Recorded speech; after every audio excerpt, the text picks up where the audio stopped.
भाद्रपद पौर्णिमा यंदा 7 सप्टेंबरला या पौर्णिमेलाच चंद्रग्रहण आहे. अतिशय दुर्लभ असा हा योग आहे. पितृपक्षातलं हे ग्रहण याचा आपण सर्वांनी खूप उपयोग करून घ्यायला हवा आणि त्यासाठी प्रत्येक राशीच्या लोकांना या ग्रहणाचे काय फळ आहेत हे आपण बघणार आहोत. तसेच ग्रहणाचा पर्वकाळ हाही आपण जाणून घेऊया. सर्वसामान्यतः दुपारी 12:37 या ग्रहणाचे वेध लागत आहेत.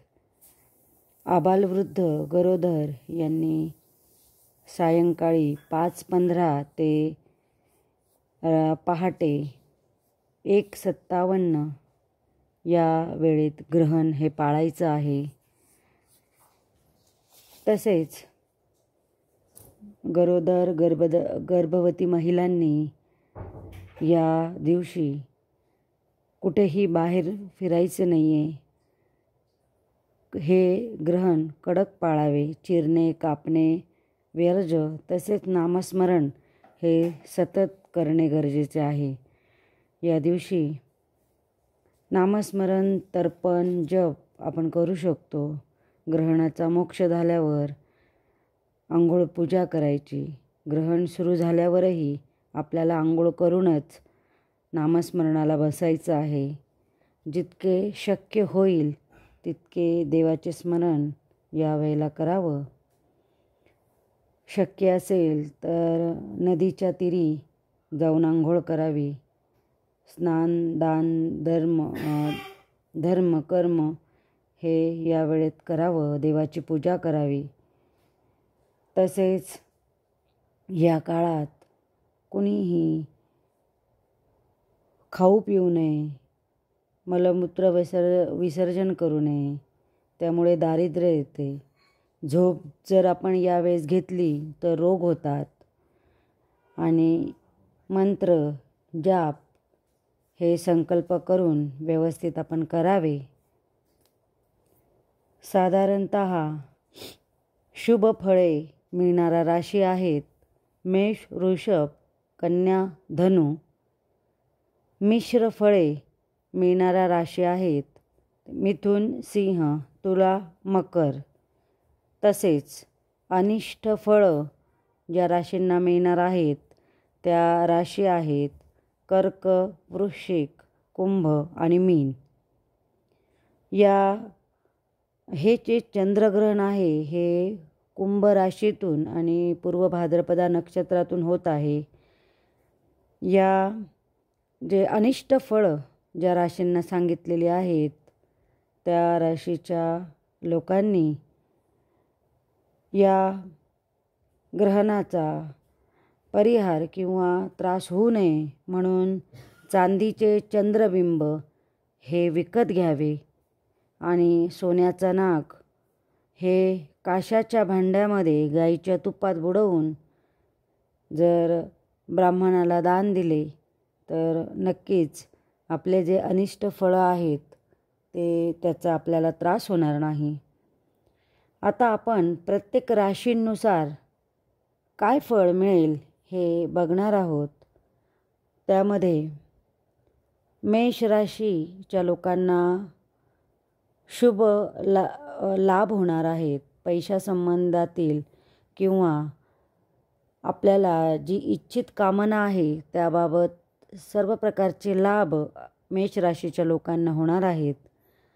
तसेच वृषभ राशीच्या लोकांना त्यांच्या हातून चांगले कर्म होणार आहेत.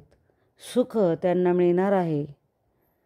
मिथुन राशीच्या लोकांची मात्र चिंता वाढणार आहे. अपमान आपला होऊ शकतो. मात्र देवधर्म हा चांगला घडणार आहे. तसेच कर्क राशीच्या लोकांनी मात्र थोडी काळजी घ्यावी.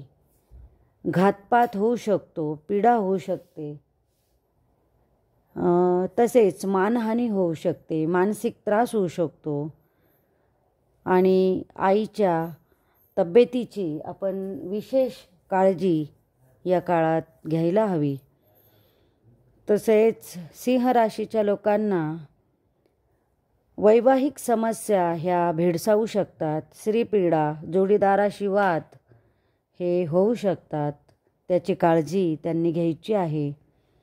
कन्या राशीच्या लोकांना संघर्षाला सामोरं जावं लागू शकतं. नोकरी, करिअर याबाबत काही चांगले फळ आपल्याला मिळू शकते. तसेच तुळ राशीच्या लोकांनी खर्च थोडा कमी करावा. चिंता यांची वाढणार आहे. मुलांचे आजार यात पैसा खर्च होऊ शकतो. तसेच वृश्चिक राशीच्या लोकांनी काळजी कमी करावी. व्यथा ही यांना होणार आहे. कुठल्याही प्रकारची काळजी यांना भेडसावू शकते. तसेच धनुराशीचे लोक यांना हा काळ अत्यंत चांगला आहे. धनप्राप्ती, प्रगती, सर्व प्रकारची इच्छा पूर्तीचा हा अतिशय सुंदर काळ या धनुराशीच्या लोकांचा आहे. तसेच मकर राशीच्या लोकांना मात्र धननाश होऊन पैशाची चिंता ही भेडसावणार आहे. त्यामुळे त्याचं नियोजन हे व्यवस्थित करावं. कुंभ राशीच्या लोकांना शत्रूंमध्ये वाढ होणार आहे. शत्रुपीडा भरपूर होणार आहे. शरीरपीडा होणार आहे. यांनी शरीराची विशेष काळजी घ्यावी. तसेच मीन राशीच्या लोकांना द्रव्यपीडा म्हणजे कुठल्या न कुठल्या प्रकारची हानी होऊ शकते.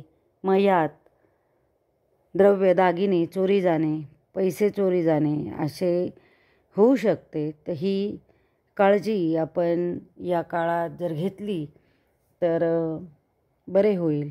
आणि ज्यांना अनिष्ट फळ सांगितले आहे त्यांनी मात्र दिलेली उपासना करायची आहे. ग्रहणाचा काळ हा अतिशय सुंदर आहे. या काळामध्ये कुलस्वामिनीची उपासना करायची.